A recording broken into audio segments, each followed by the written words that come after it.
The Wine Club, a suspenseful tale of suburban crime.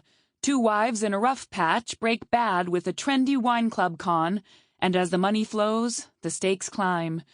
Written by Laurie Lisa. Narrated by Jeanine Kane.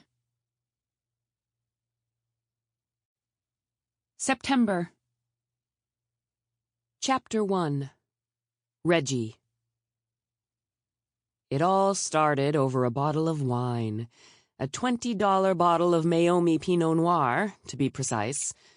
Now, I blame that particular bottle of wine for a multitude of sins that followed, but on that particular night, I was sitting on my back patio with Audrey, my next-door neighbor and a good friend of mine, at the time.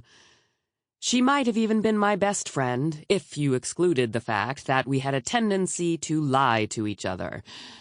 Well, maybe back then they were more like fibs or baby lies, such as telling Audrey that she didn't look like she'd gained 5 pounds when, in fact, it was glaringly obvious that her stomach was overhanging her waistband, or Audrey telling me that, of course, my husband was still crazy about me after 20 years of marriage when, in fact, he slept on the couch way more often than he did in our marital bed.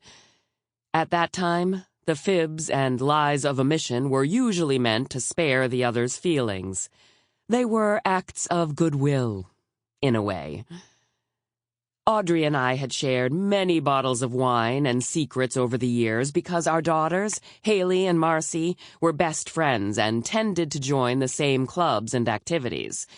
It is a well-known fact that nothing can bring two middle-aged, middle-class suburban soccer moms closer together than carpooling.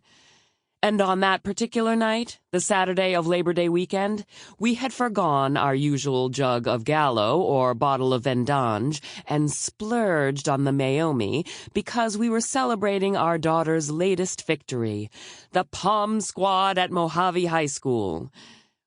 We'd had to sweat out the jitters of our daughters as they fretted and practiced all summer long, and then we'd had to endure the agony of the tryouts, sitting on the hard bleachers and clutching each other's hand as Haley and Marcy sashayed and shimmied across the polished gym floor. It was only today, a full week after tryouts, that we'd heard the results. Our daughters were Mohave Tigerettes. All was right with the world at that moment. I'd raised my glass in a toast. To Haley and Marcy, the newest Tigerettes. "Hear, hear," Audrey said, taking a sip. "And to think that they made the team as sophomores," she marked. Sample complete. Ready to continue?